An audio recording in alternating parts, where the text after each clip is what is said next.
Hello friends, welcome to my channel RS vlogs.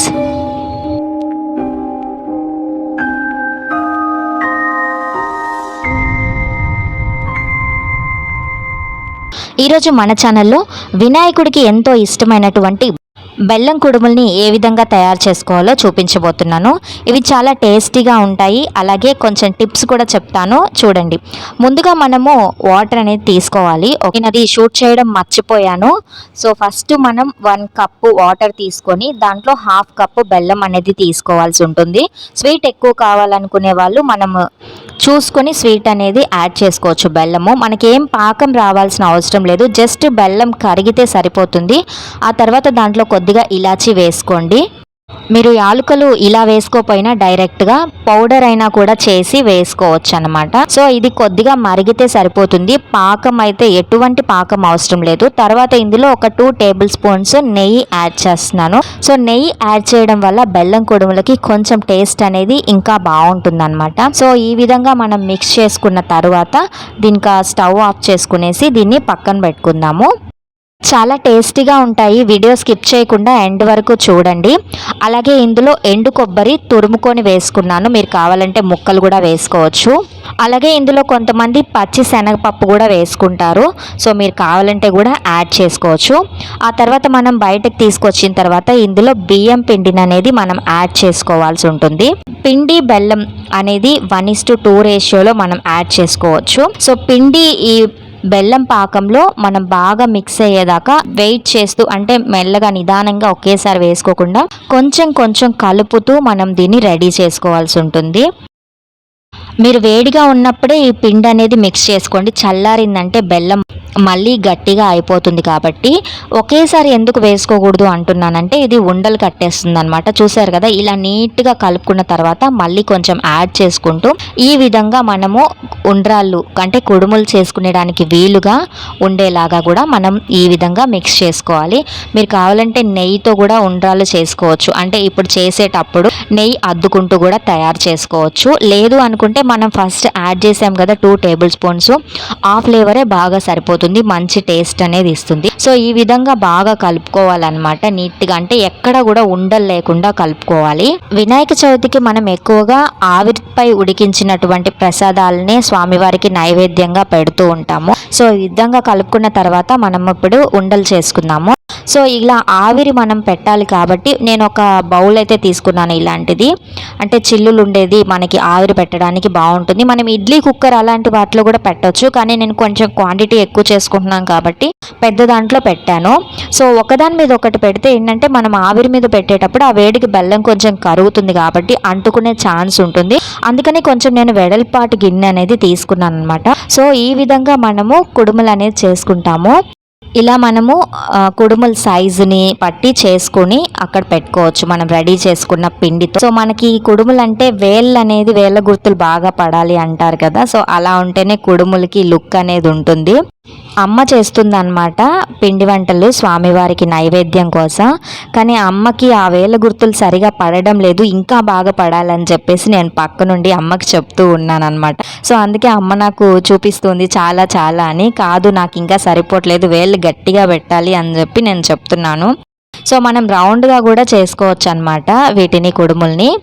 మనం బెల్లం కరిగించి అందులో పిండి మిక్స్ చేసుకొని చేస్తే మనకి 2 మినిట్స్లో అయిపోతుందండి. ఈ రెసిపీని ఇంకో విధంగా కూడా చేస్తారు. ఎలా అంటే ముందు బియ్యం పిండి అలాగే బెల్లాన్ని కరిగించకుండా అలాగే మిక్స్ చేస్తారనమాట.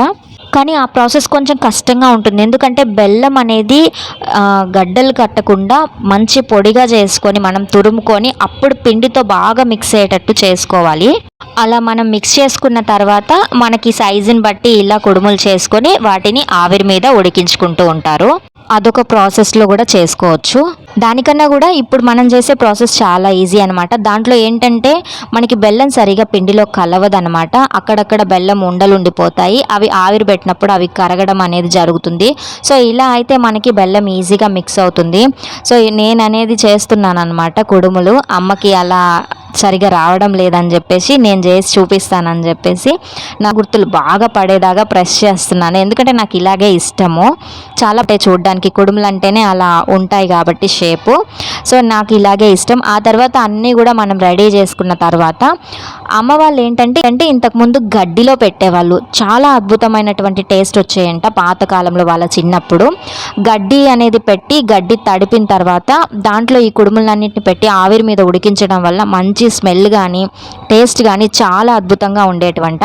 బట్ ఇప్పుడు మనకి గడ్డి అంత అందుబాటులో ఉండట్లేదు కాబట్టి అరిటాకు కూడా మన ఆరోగ్యానికి మంచిదే కాబట్టి మేము అరిటాకులో పెడుతున్నాము. సో ఈ విధంగా తయారు చేసుకున్న తర్వాత మనం ఏవైతే రెడీ చేసుకున్నామో అవన్నీ ఒకదాని మీద ఒకటి కాకుండా విడివిడిగా ఈ విధంగా అన్నీ కూడా అరేంజ్ చేసుకోవాలి. సో ఇలా అరేంజ్ చేసుకున్న తర్వాత మళ్ళీ దీని మీద ఇంకొక అరిటాకు వేసుకొని దాని మీద కూడా కొన్ని పెట్టుకుంటున్నాను. ఎందుకంటే కొంచెం క్వాంటిటీ అనేది ఎక్కువగా ఉంది కాబట్టి నేను 2 లేయర్స్ లాగా పెడుతున్నాను అనమాట. చూస్తున్నారు కదా కుడుములు ఎంత చక్కగా అనిపిస్తున్నాయో, టేస్ట్ కూడా అంతే అద్భుతంగా ఉంది. సో చాలా బాగుంటాయి. ఇలా అరిటాకులో కానీ గడ్డిలో కానీ ఒకసారి తప్పకుండా ట్రై చేయండి. ఎప్పుడు చేసేదానికన్నా కూడా టేస్ట్ ఇంకా డిఫరెంట్గా మీకు ఇంకా చాలా బాగా అనిపిస్తుంది. ఒకసారి ట్రై చేసి నాకు మీకు ఎలా వచ్చిందో టేస్ట్ నాకు కామెంట్ చేయండి తప్పకుండా. ఇలా ఇంకొక అరిటాకు దానిపైన వేసుకున్న తర్వాత మళ్ళీ మనం ఎలా అయితే మామూలుగా చేసుకున్నామో మళ్ళీ మిగిలినవి కూడా పెట్టుకోవచ్చు. ఇవి సింపుల్గా మనము రావి ఆకులు కూడా దొరుకుతాయి కదా మనకి, పాసిబిలిటీలో ఉన్న వాళ్ళైతే ఇడ్లీ కుక్కర్లో ఆకు వేసి కూడా ఆకు మీద కూడా పెట్టుకుంటారు. అంటే కింద అంటుకోకుండా ఉండడానికి సింపుల్గా ఇడ్లీ కుక్కర్లో పెట్టుకోవచ్చు మీరు తక్కువ క్వాంటిటీ చేసేపట్టయితే. బట్ నేను కొంచెం ఎక్కువ క్వాంటిటీ చేస్తున్నాం కాబట్టి ఇలా వెడల్పుగా ఉండే దాంట్లో నేను చేస్తున్నాం అనమాట. సో ఈ విధంగా మొత్తం అన్నీ కూడా రెడీ చేసేసుకున్నాము. కొన్ని చిన్న చిన్న రౌండ్స్ కూడా చేశాను. లాస్ట్లో కొంచెం పిండి అనేది మిగిలింది. సో మా మమ్మీ నా కోసం ఒక కుడుము అనేది చేసింది చిన్నగా, దాన్ని కూడా నేను మీకు చూపిస్తున్నాను. సో దాన్ని కూడా అక్కడ పెట్టి ఉడికించుకున్న తర్వాత నేనే తిన్నాను అనమాట దాన్ని. సో ఈ విధంగా మనం అన్నీ అరేంజ్ చేసుకున్న తర్వాత ఇప్పుడు ఆవిరి మీద వీటిని ఉడికించుకోవడానికి స్టవ్ ఆన్ చేసి ఒక గిన్నె పెట్టి దాంట్లో కొంచెం వాటర్ అనేది తీసుకుంటున్నాను. సో ఈ వాటర్ కొద్దిగా అంటే వేడిగా అయ్యి మరుగుతున్నప్పుడు మనం ఏదైతే రెడీ చేసుకున్నామో ఆ పాత్రని దీని మీద పెడుతున్నాను అనమాట. ఇడ్లీ కుక్కర్లో చేసుకునే వాళ్ళు కూడా నార్మల్గా వాటర్ పోసేసి దాని మీద పెట్టుకుంటారు. సో ఈ విధంగా అయితే మనం ఇలా పెట్టుకోవచ్చు అనమాట. ఆ తర్వాత దీని మీద నేను రెడీ చేసుకున్నటువంటి కుడుములు ఇందాక అరేంజ్ చేసుకున్నాం కదా అరిటాకు వేసి, సో అది దీని మీద తీసుకొచ్చి పెడతాం. సో వాటర్ అయితే బాగా మరిగాయి కదా. సో ఈ విధంగా మరుగుతున్నప్పుడు మనం తీసుకొచ్చి మనం ప్రిపేర్ చేసుకున్నది ఏదైతే ఉందో దాని మీద ఇలా పెట్టుకొని గాలి అనేది బయటకు పోకుండా ఒక మంచి వెడల్పాటి ప్లేట్ అనేది దీని మీద మూత పెట్టేస్తే సరిపోతుంది. ఈరోజు వీడియోలో మీకు కొంచెం వాయిస్ డిస్టర్బెన్స్ అనేది వస్తూ ఉండొచ్చు. సో దాన్ని ఇగ్నోర్ చేయండి. ఎందుకంటే మన వినాయక చవితి సంబరాలు అనేవి బయట అలా జరుగుతున్నాయి అన్నమాట. ఆ సౌండ్సే పక్క నుంచి వినిపిస్తున్నాయి. సో నేను తీసిన తర్వాత చూపించలేదు, డైరెక్ట్గా స్వామివారికి నైవేద్యం పెట్టేశాను అనమాట. ఎందుకంటే చాలా ప్రసాదాలు ఉన్నాయి, టైం సరిపోలేదు. సో వీడియో నచ్చితే లైక్ చేయండి. బాయ్.